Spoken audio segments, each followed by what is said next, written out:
Assalamualaikum warahmatullahi wabarakatuh. Makin pas, makin pasti, Pas FM pasti. Bismillahirrahmanirrahim, mitra Pas FM yang dirahmati Allah. Pertama-tama segala puja dan puji hanyalah milik Allah Subhanahu wa Ta'ala. Dan bersyukur karena dalam kesempatan sore kali ini kita masih diberikan nikmat hidayah, masih diberikan kesehatan sehingga kita bisa bersua kembali bersama-sama kita mengkaji kitab tafsir Ibnu Katsir. Tak lupa juga sholawat ma'asalam kepada junjungan kita Nabi Allah Muhammad Sallallahu Alaihi Wasallam yang kita nantikan syafaatnya di hari kiamat nanti. Baik mitra Pas FM yang dirahmati Allah, senang rasanya sore kali ini saya Rifanili bisa hadir kali ini di program spesial kajian kitab tafsir Ibnu Katsir mitra Pas. Ini salah satu kitab tafsir yang merupakan kitab tafsir yang dijadikan rujukan para ulama terkemuka dalam bidang tafsir, karya monumental dari Al-Hafidz Ibnu Katsir yang sangat familiar untuk kita kaji sebagai umat Islam mitra Pas ya. Dan tentunya memang sudah kewajiban kita mempelajari kitab suci kita sebagai umat Islam. Dan tentunya nanti kami memberikan kesempatan Anda bisa berdiskusi, berdialog bersama kami melalui SMS ataupun juga WhatsApp di 088277999101 ataupun line telepon juga bisa Anda manfaatkan lewat 0295385877. Dan sore kali ini kita sudah sampai meneruskan episode minggu lalu mitra Pas, Rabu lalu. Kita sore kali ini membahas tentang tafsir surat Al-Mu'minun ayat ke-68. Dan sudah rawuh di Studio 1 Radio Pas FM 4 narasumber kita untuk memberikan pencerahan. Ada Ustadz Abdul Kholik Syafi'i MPD Al-Hafidz, pengasuh pondok pesantren Yambul Ulum Sukolilo Pati. Assalamualaikum warahmatullahi wabarakatuh Ustadz. Waalaikumsalam warahmatullahi wabarakatuh. Monggo Ustadz. Bismillahirrahmanirrahim. Assalamualaikum warahmatullahi wabarakatuh. Alhamdulillahilladzi hadana lihadza wa ma kunna linahtadiya laula an hadanallah. Asyhadu an la ilaha illallah wahdahu la syarika lah. Wa asyhadu anna Muhammadan abduhu wa rasuluh. Allahumma salli wa sallim wa barik ala Sayyidina wa maulana Muhammadin wa ala alihi wa ashabihi ajma'in. Subhanaka la ilma lana illa ma 'allamtana innaka antal alimul hakim. Wa tub alaina ya maulana innaka antat tawwabur rahim.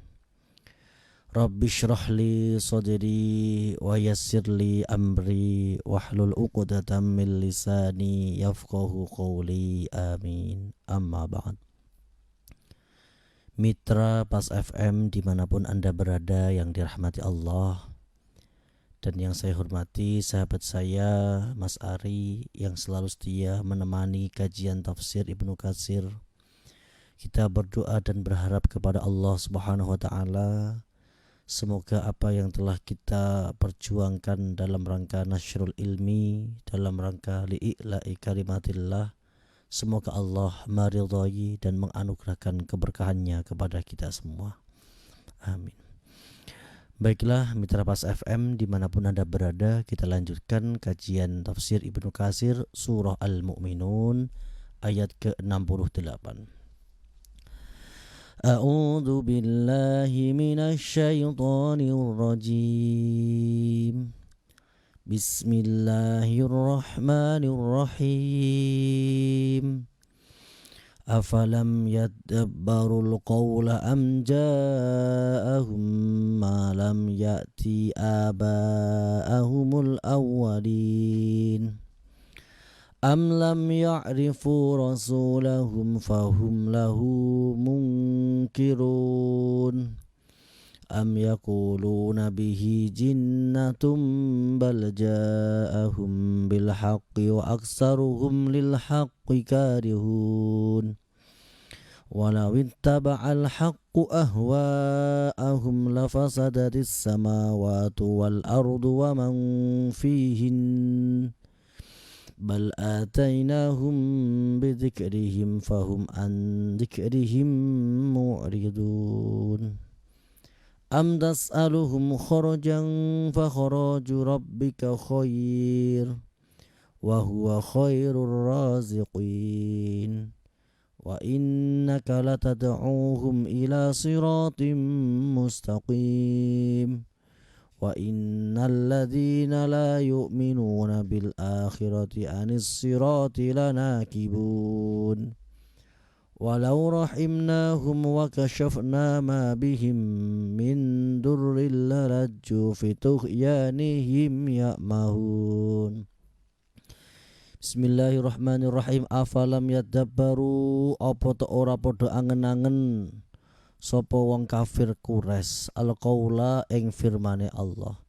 Am ja'ahum, apa ta teka ing wong iku kabeh ma ing perkara lam yakti kang durung teka apa ma abaahum ing pira-pira bapak-bapake al awalina kang padha awal-awal kabeh. Am lam ya'rifu, apa ta ora padha kenal sapa kafir Quraisy rasulahum ing utusane. Fahum mongko utawi wong kafir Quraisy lahu keduwe rasul iku mungkiruna padha ingkar kabeh. Am yakuluna, apa to padha ngucap sapa kafir Quraisy bihi kelawan rasul jinnatun ing ucapan jinnah ai jununun. Bal ja'ahum, tetapine teka sapa rasul ing wong kafir Quraisy bil haqqi kelawan perkara hak. Wa aksaruhum, hale utawi akeh-akeh kafir Quraisy lil haqqi maring perkara hak iku karihuna padha sengit kabeh. Walawi taba'a, lan lamono anut apa al haqqu perkara hak ai Allah ahwa ahum ing pira-pira hawa nafsune wong kafir Quraisy la fasadat yaktine dadi rusak apa as-samawati pira-pira langit wal ardulan pira-pira bumi waman lan sekabehane makhluk fihinna kang tetep ing dalem samawat wal ard. Bal atainahum, tetapine teka ing kafir Quraisy bidzikrihim kelawan kebanggaane kafir Quraisy wahum mongko utawi kafir Quraisy ang dzikrihim saking pepelinge ai Al-Qur'an iku mu'riduna padha mengo kabeh. Amtas aluhum, apa to nyuwun ing kafir Quraisy sapa rasul kharjan ing opah fa kharaju rabbika. Amtas aluhum, apa to njaluk sira ing kafir Quraisy kharjan ing opah fa kharaju rabbika mongko utawi opah saking pengiran sira iku khairun luweh bagus. Wa huwa utawi rabbuka iku khairur razikin sak bagus-baguse zat kang paring rezeki. Allah Subhanahu wa taala ini mungkiron alal musyrikin, yaitu mengingkari kepada orang-orang musyrik yang mereka ini tidak mampu mengambil pelajaran atau menerima dengan firman-firman Allah yang disampaikan oleh Rasul, yaitu Nabi Muhammad sallallahu alaihi wasallam. Padahal dalam ayat berikutnya, am lam ya'rifu rasulahum, ini adalah pertanyaan tetapi bukan butuh jawaban. Pertanyaan yang menghinakan. Wahai orang Quraisy, apakah kamu tidak kenal dengan Muhammad? Muhammad tumbuh kembang hidup bersama kalian semua. Sejak kecil kamu juga paham nasabnya. Nasab Nabi Muhammad bin Abdullah bin Abdul Muthalib bin Hashim bin Abdul Manaf bin Qusay bin Kilab sampai Adnan sampai Ismail. Jelas nasabnya, jelas keluarganya jelas, dan perilakunya kalian juga sudah tahu.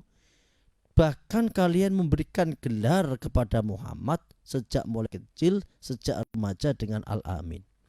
Kenapa seakan-akan kamu tidak mengenal dan mengatakan bahwa am yaqulu nabi jinnah, mengatakan bahwa Muhammad ini ada gangguan? Padahal yang demikian itu kontradiktif dengan pengetahuan kalian. Dalam satu sisi orang-orang Quraisy ini mengenal sosok Muhammad orang yang al-amin, nasabnya jelas. Dalam satu sisi yang lain ia mengatakan ia jinnah, orang yang gangguan jiwa, pembohong, tukang sihir, kahin dan lain sebagainya.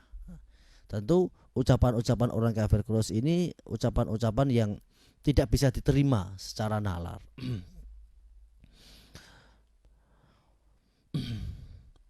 Kemudian am yaquluna bihi jinnah bal ja'ahum bil haqq wa aksaruhum lil haqqi karihun. Padahal yang dibawa oleh Muhammad, oleh Rasul ini adalah al-haq, kebenaran. Tetapi dengan hawa nafsunya orang-orang kafir Quraisy ini menolak dakwah dari Nabi Muhammad SAW. Jadi ada macam-macam latar belakang yang melatar belakangi penolakan dakwah Nabi Muhammad di kalangan Quraisy. Tak lain dan tak bukan adalah masalah kepentingan. Sebagaimana kita tahu, di dalam suku Quraisy itu kan banyak klan, banyak keluarga-keluarga. Abu Sufyan, Abu Jahal, ini adalah orang-orang yang sejak lama itu menguasai Makkah. Makkah itu kan menjadi sebuah sentral. Sejak zaman jahiliyah itu orang-orang sudah hiruk pikuk datang untuk beribadah haji. Karena ibadah haji dan umroh ini sudah ada sejak nenek moyang mereka, sejak Ismail. Maka setiap musim haji berbondong-bondong dari berbagai penjuru orang Arab, ini mereka melaksanakan ibadah di Baitul Haram. Dan ini tentunya mempunyai nilai yang prestis. Mulai menyiapkan makan, kalau sekarang mungkin perhotelan, ya. Terus banyak sekali yang dapat mendatangkan keuntungan. Mereka menjadi khawatir kalau Muhammad ini nanti dakwahnya sukses, mempunyai banyak pengikut, kemudian akan menghalangi kepentingan mereka untuk menjadi penguasa di Makkah. Yang selanjutnya, dakwah Nabi Muhammad ini tidak mengenal kasta. Jadi Nabi Muhammad sangat memotivasi orang untuk memerdekakan budak. Nabi Muhammad tidak membeda-bedakan antara orang-orang yang kaya dan orang-orang yang miskin. Nabi Muhammad tidak membedakan mengenal kasta, strata sosial A, B, C dan selanjutnya. Ini tentu kabar yang tidak baik bagi orang-orang tokoh-tokoh seperti Abu Sufyan, Abu Jahal, kemudian Umayyah bin Khalaf. Maka dengan alasan kepentingan ini mereka itu menolak dakwah Nabi Muhammad. Pernah suatu saat para tokoh-tokoh Quraisy itu mereka bermusyawarah. Kemudian musyawarahnya seperti ini. Apa yang bisa kita justifikasikan kepada Muhammad? Kalau kita menyebutnya sebagai pembohong, tentu orang-orang tidak percaya. Karena Muhammad sejak kecil sudah mendapat gelar julukan Al-Amin.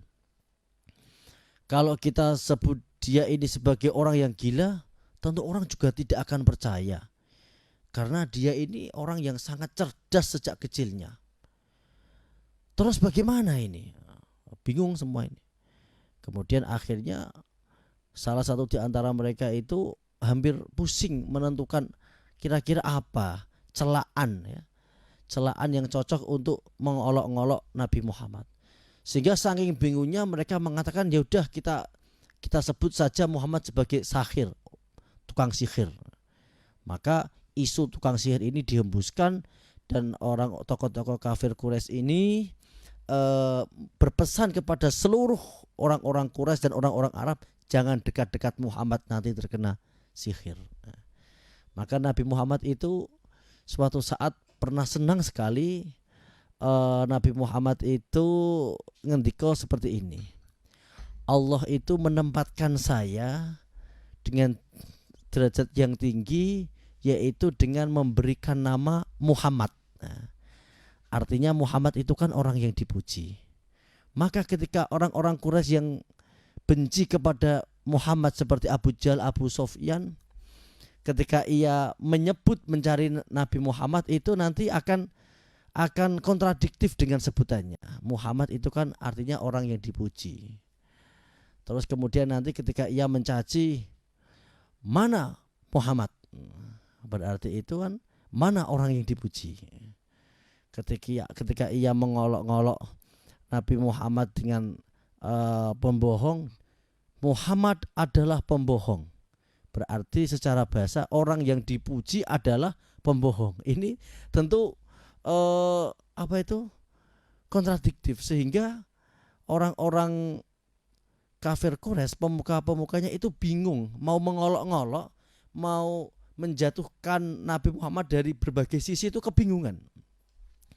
Sehingga suatu saat Abu Jahal itu pernah bertanya kepada orang Quraisy, "Aina matmum?" Mana orang yang dicela? Justru orang-orang tidak paham siapa matmum itu siapa. Kemudian Abu Jahal, ya Muhammad itu loh maksudnya. Maka dia juga berarti mengakui dengan Muhammad, artinya orang yang dipuji. Nah ini bentuk skenario dari Allah Subhanahu wa taala memberikan nama Muhammad dengan Muhammad yang artinya orang yang dipuji, sehingga dari nama saja memanggilnya orang sudah bingung. Orang yang benci maksudnya. Orang yang benci mau mengolok-olok Nabi Muhammad itu bingung. Manggil Muhammad berarti dengan secara tidak langsung memuji, wahai orang yang dipuji. Ya, begitu. Am yaqulu am lam ya'rifu rasulahum, apakah kamu tidak kenal dengan Rasul, dengan Muhammad? Nah, padahal Nabi Muhammad itu hidup di tengah-tengah mereka, kecil sampai dewasa berada di tengah-tengah orang Quraisy yang Nabi Muhammad sejak kecil sudah terkenal sebagai Al-Amin, dan Nabi Muhammad pernah mendamaikan perseteruan di antara orang-orang Quraisy ketika terjadi banjir bandang dan merusakkan Ka'bah. Terus mereka ini merenovasi, bergotong royong membangun Ka'bah kembali. Di saat mau meletakkan Hajar Aswad, ini mereka terjadi sebuah konflik. Mereka saling berebut. Setiap klan, setiap keluarga merasa paling berhak untuk meletakkan Hajar Aswad di tempatnya. Sehingga diceritakan dalam sirah-sirah Nabawi itu hampir saja mereka itu saling membunuh. Maka ada salah satu orang yang bijak di antara mereka memutuskan, yaitu siapa saja yang datang awal di wilayah Baitullah ini maka ia berhak untuk meletakkan Hajar Aswad. Dan ternyata orang yang datang lebih awal itu adalah Nabi Muhammad. Setelah ditawarkan nama Nabi Muhammad, semuanya, seluruh klan orang-orang Quraisy menerima. Ini tanda bahwa secara sosial Nabi itu baik. Secara interaksi sosial Nabi itu tidak mempunyai permasalahan. Sehingga dengan kebijakan Nabi Muhammad kemudian ini menggunakan sorbannya, Hajar Aswad ditaruh di sorban tersebut. Setiap perwakilan dari klan dimintai untuk memegang sorban, kemudian diletakkan di tempatnya. Ini sebelum Nabi Muhammad diangkat menjadi Rasul. Jadi orang Quraisy itu sebenarnya bingung. Mau menjuluki Muhammad model apa tidak bisa. Mau menjatuhkan Nabi Muhammad dari sisi apa tidak bisa. Karena Nabi Muhammad memang sudah dikenal sejak kecil sebagai Al-Amin. Walau ittaba'al haqqu ahwa'ahum lafasadatis samawati wal ardu wa man fihin bal atainahum bidzikrihim fahum an dzikrihim mu'ridun. Qala Mujahid wa Abu Saleh wa Sudi, al-haqqu huwallah. Yang dimaksud al-haq ini adalah Allah. Wal muradu law ajabahum Allahu ila ma fi anfusihim minal hawa wa syara'a al umur ala wifqi dzalik la fasadatis samawati wal ardu. Apabila Allah menuruti hawa nafsu orang-orang kafir, ya ini akan merusak tatanan alam semesta. Karena memang kecenderungan orang-orang kafir itu berbuat kepada kerusakan. Kenapa tidak? Kita tahu tradisi orang-orang jahiliyah itu ketika mempunyai anak perempuan itu aib bagi mereka. Sehingga kalau mempunyai anak perempuan itu kemudian dipendem ya, dikubur hidup-hidupan. Lah kemudian kalau al-haq Allah ini membenarkan dengan perilaku seperti ini, tentu akan lafasadati samawati wal ardu wa mang fihin. Kalau wanita-wanita ini semua sudah tidak ada, padahal kita tahu wanita adalah sumber produksi utama manusia yang bisa melahirkan manusia, maka ya dunia ini akan hancur. Sebagaimana perilaku LGBT, kalau hukum syara ini melegalkan LGBT, laki-laki nikah dengan laki-laki, perempuan dengan perempuan, ya la fasadati samawati wal ardu, akan rusak tatanan dunia ini. Maka akan terjadi penurunan populasi. Sebagaimana kita tahu yang sudah sangat kita kenal negara Jepang itu negara yang sangat bebas. Akhirnya apa? Di sana itu terjadi penurunan populasi. Banyak desa-desa yang kosong, tidak berpenghuni. Karena banyak orang-orang yang menganggap pernikahan itu sebagai problem, sebagai permasalahan. Nanti kalau nikah punya anak banyak tanggungan, ini akan menjadi problem. Kita tahu negara-negara barat itu mulai merasakan dampaknya LGBT. Bahkan saya pernah mendengarkan podcast itu dari seorang dokter, akibat LGBT itu sehingga mohon maaf duburnya ini selalu terbuka sehingga selalu keluar kotoran. Kalau kita ini dengan dubur yang normal itu kan bisa menahan, mau BAB bisa tertahan. Tapi kalau dengan perilaku LGBT ini membuat kotoran itu selalu keluar terus. Ada klepnya Ustadz. Iya betul. Sehingga ini sangat mengerikan begitu.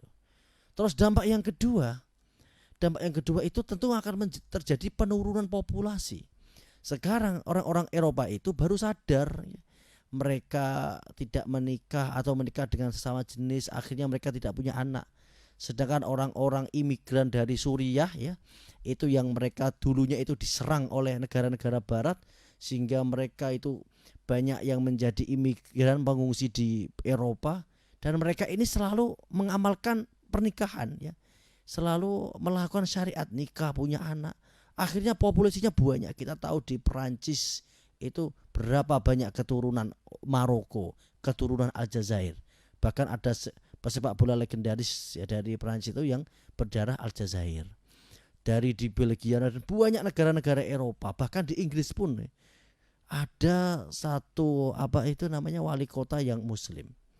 Kalau tidak salah di Amerika itu ada sebuah negara bagian itu yang mayoritas muslim, dan di sana itu semuanya rata-rata yang menjadi senat-senatnya itu orang-orang muslim, yaitu karena para imigran-imigran ini dari Timur Tengah yang sebenarnya mereka ini bukan penduduk setempat, tapi karena mereka ini menikah dan punya anak, akhirnya populasinya menjadi banyak dan akhirnya diperhitungkan. Kita tahu musim politik seperti ini, tentu yang akan menjadi aset terbesar itu apa? Ya populasi. Keluarga siapa yang banyak, umat siapa yang banyak, ini yang akan menentukan siapa yang menjadi nanti. Ini menandakan bahwa syariat ini sejalan dengan harmonisasi kehidupan. Maka walau tabal haqu ahwaahum la fasadati samawati wal ardu wa man fihin. Kalau al-haq Allah ini menuruti hawa nafsu manusia, tentu akan merusak langit dan bumi dan seluruh makhluk yang ada di dalamnya. Kemudian tas'aluhum kharjan fa kharaju rabbika khair wa huwa khairur raziqin. Kita tahu Nabi Muhammad itu ketika dakwah tidak minta upah. Kharjan itu upah. Nabi Muhammad berdakwah secara ikhlas mengajak mereka dalam kebenaran. Diceritakan dalam sebuah hadis, Nabi Muhammad itu pernah berdakwah kepada seseorang, diajak untuk masuk Islam, didakwai, kemudian dia emosi dan marah-marah. Terus Nabi Muhammad itu memberikan perumpamaan, wahai saudaraku, apabila kamu berada di sebuah jurang yang terjal, kemudian kamu dalam keadaan bahaya dan kamu diajak oleh seseorang yang sudah kamu kenal, keluarganya juga kamu kenal, nasabnya kenal, perilakunya kamu kenal, dan lalu mengajakmu untuk menjauhi jurang itu menuju tempat yang lapang, yang subur. Apakah kau menerima? Kemudian ia menjawab, menerima. Ya, seperti itulah ajakanku kepadamu untuk menauhidkan Allah Subhanahu wa taala. Wa innaka latad'uuhum ila siratim mustaqim. Nabi Muhammad ini mengajak umatnya, kaum kafir Quraisy ini kepada siratim mustaqim, jalan yang lurus. Dengan keikhlasan Nabi Muhammad, kegigihan Nabi Muhammad, maka perjuangannya yang cuma sebentar itu dibanding dengan nabi-nabi yang dahulu, tapi kita keberkahannya masih terasa sampai sekarang. Maka ini pentingnya ketika kita beramal apapun itu harus bersandar kepada Allah. Amtas alum khorja fa kharaju rabbika khair wa huwa khairur razikin. Jangan mengharapkan sesuatu kepada makhluk, karena sesungguhnya Allah khairur razikin. Wa innal ladzina la yu'minuna bil akhirati anis sirati lanakibun. Sedangkan orang-orang yang tidak beriman, dasarnya memang sudah tidak beriman dengan akhirat, ya mereka akan selalu berpaling.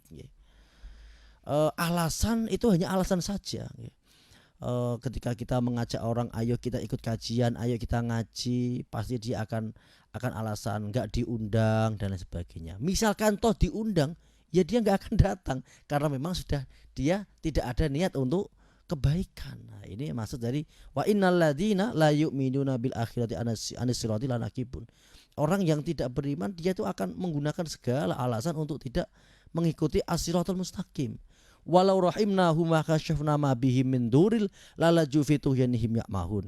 Seumpama Allah ini memberikan kasih sayang kepada mereka dan menghilangkan segala bencana yang ada pada mereka, toh tetap orang-orang kafir, watak orang kafir ya tetap kepada kekafirannya. Sebagaimana ini diceritakan dalam Ibnu Katsir, pernah terjadi 7 tahun paceklik kepada orang-orang Quraisy, sehingga mereka itu makan rerumputan dan benar-benar mereka itu terjadi krisis ekonomi yang sangat parah.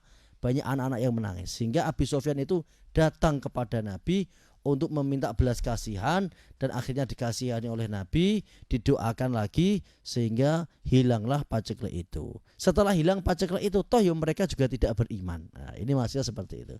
Jadi orang yang tidak mau, ya meskipun dengan apapun ya tidak mau.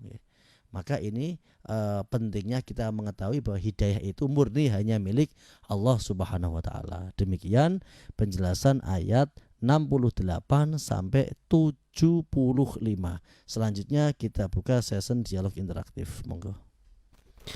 Baik, Mitra Pas, untuk Anda yang ingin bergabung, Anda bisa masuk melalui SMS ataupun juga WhatsApp di 085277999101, dan untuk line telepon juga bisa Anda manfaatkan lewat 0295385877. Mitra Pas, Anda bisa telepon sekarang, dan tentunya bisa komentar juga di fanpage kami, karena kami juga live. Selain menggunakan audio saja di Radio Portable, Anda juga bisa menyimak siaran kami melalui audio visual. Linknya bisa Anda share ke ikhwan Anda Mitra Pas, yaitu di Radio Pas FM Pati 2. Yang sudah bergabung di WhatsApp kali ini, Assalamualaikum warahmatullahi wabarakatuh Ustadz. Waalaikumsalam warahmatullahi wabarakatuh. Kali ini saya akan bersua dulu dengan Bapak Anam atau Mas Anam. Ini begini Ustadz, sekarang ini kan banyak diberitakan tentang pembakaran kitab suci Al-Quran. Kita memang marah, tetapi saya diberitahu oleh rekan saya, katanya ia pernah mondok, bahwa apapun yang terjadi kita itu dilarang merusak dan juga ikut-ikutan membakar kitab suci agama lain. Apakah betul demikian? Karena memang kita ini kan mau protes. Saya lihat juga di media-media yang lain tidak ada balasan pembakaran kitab suci si pembakar. Mohon pencerahannya. Apakah demikian Ustadz? Kita betul-betul dilarang untuk membakar kitab suci umat atau agama lain. Mohon pencerahannya Ustadz. Monggo. Ini adalah salah satu indahnya Islam ya. Islam itu dalam Al-Quran, wala tasubul ladzina yad'una min dunillahi fayasubullah adwan bi ghairi ilm. Janganlah kalian ini mencaci maki kepada sesembahan selain Allah, karena ini nanti akan berdampak orang lain mengolok-olok kepada sesembahan kita, yaitu Allah Subhanahu wa taala. Terus tidak semuanya keburukan itu harus dibalas dengan keburukan. Ini adalah madhab Nabi Muhammad SAW. Kita tahu Nabi Nuh itu mempunyai anggapan kalau orang kafir itu pasti anaknya juga akan kafir dan seterusnya. Tapi Nabi Muhammad, kita sebagai umat Nabi Muhammad itu mempunyai anggapan bahwa dari gen orang kafir itu banyak yang kemudian menjadi penolong Islam. Sebagaimana Abu Jahal itu kemudian mempunyai putra Ikrimah, Abu Lahab mempunyai putri Dzurrah. Dan kita tahu dari seorang Genghis Khan yang sangat-sangat kejam dengan putranya Hulaguhan yang merusak Baghdad, di kemudian hari dia akan dari cucu-cucunya ini menjadi raja-raja Islam di India ini, bangsa-bangsa Mughal. Dan juga sebagian mereka ini menjadi penyebar Islam sehingga sampai Dagestan. Dagestan itu sekarang wilayah yang berafiliasi dengan Rusia, negara-negara yang berafiliasi dengan Rusia. Jadi kita tetap husnudzon. Sebagai orang Islam tentu kita marah, harus ada ghirah ya, itu penting. Ketika Islam dicaci itu kita harus marah karena ini adalah bagian dari ghirah kita tentang Islam. Tapi kita harus merealisasikannya, mengimplementasikannya dengan bijaksana, yaitu dengan kita mengucapkan kata-kata yang baik. Tidak keburukan itu harus dibalas dengan keburukan. Kita tahu sebagaimana yang kebijakan yang diambil oleh Presiden Turki Erdogan itu luar biasa ya. Ketika ia memberikan balasan kepada Swedia ketika ia mau masuk menjadi anggota NATO, padahal untuk menjadi anggota NATO itu ADART-nya itu harus mendapat persetujuan seluruh anggota yang diantaranya Turki. Dapat restu. Dan Erdogan mengatakan tidak akan pernah merestui kepada Swedia karena ia membebaskan warganya untuk membakar Al-Quran. Jadi balasan seperti ini yang saya maksud. Jadi harus tepat sasaran karena ini kita itu orang yang beragama harus bijaksana, cerdas juga dalam memberikan balasan. Jangan sampai kita ini ikut-ikutan membakar. Berarti kita ini sama saja didikte oleh orang lain. Sebagaimana Nabi bersabda, jangan hidupmu itu didikte orang lain, yaitu kalau orang lain baik saya baik, kalau orang lain buruk saya buruk. Itu namanya hidup kita didikte orang lain.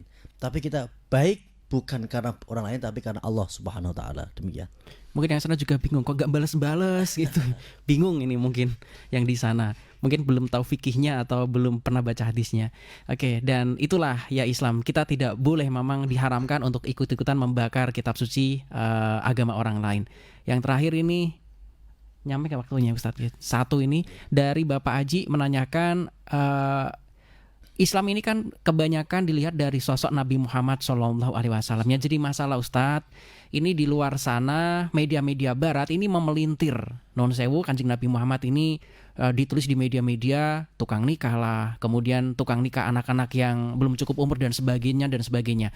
Padahal kalau kita melihat dari secara utuh bahwa Islam ini kan mengajarkan untuk pembatasan yang awalnya tidak terbatas, bahkan ibunya bapaknya atau tinggalan-tinggalan bapaknya bisa dinikah oleh anaknya. Islam memberantas itu semua, dibatasi menjadi 4. Singkat ini Ustaz mungkin. Ya, ini jawabannya sebenarnya ayat ini. Wa innal ladzina la yu'minuna bil akhirati anis sirati lanakibun. Orang itu kalau memang di hatinya itu tidak mendapat hidayah Allah, kita berikan penjelasan seperti apapun tetap dia tidak akan beralasan. Seperti itu mengolok-olok Nabi Muhammad dengan A, B, C dan D. Padahal sudah jelas karya-karya para ulama, jelas semuanya yang menjelaskan kenapa Nabi menikah dengan Aisyah itu sudah jelas. Tapi ya kembali ke ini, wa innal ladzina la yu'minuna bil akhirah, kalau orang itu memang potensinya la yu'minuna bil akhirah, ya dia akan anis sirati lanakibun. Ya, jadi meskipun kita memberikan penjelasan secara ilmiah pun dia tidak akan menerimanya karena itu sudah menjadi karakter dan hidayah itu milik Allah. Yang penting bagi kita itu selalu mengkaji. Dengan kita ini belajar, maka kita berkontribusi besar kepada Islam. Dengan kita belajar mengkaji berbagai ilmu-ilmu ini nanti akan menjadi pencerahan. Oh, ternyata hikmahnya nikah itu seperti ini. Orang kenapa ada poligami, orang yang berbuat artinya nikah itu kan berarti menghidupi satu perempuan. Itu kan baik. Kalau bisa menghidupi beberapa perempuan itu berarti kan juga lebih baik. Berbuat kepada satu orang itu baik. Kalau berbuat kepada 2 atau 3, kalau mampu itu tentu lebih baik. Dan tentu juga dengan poligami atau apa itu ini akan memberantas tentang adanya perzinahan dan lain sebagainya. Tentu banyak hikmah-hikmah itu yang tidak cukup waktunya kita bahas. Yang tentu yang jelas bagi kita, mari terus belajar mengkaji, karena dengan kajian mengkaji akan mencerahkan segalanya. Demikian. Oke, dan kita disuruh memilih, kalau tidak mampu 4 ya 1 aja cukup, begitu ayat berikutnya Ustadz ya. Baik, terima kasih Ustadz sudah rawah. Assalamualaikum warahmatullahi wabarakatuh. Baik mitra pas, kajian kitab Tafsir Ibnu Katsir insya Allah bisa Anda simak setiap hari Rabu dari pukul 17 hingga maghrib tiba. Saya Rifanil, informasi Pas FM pasti. Wassalamualaikum warahmatullahi wabarakatuh.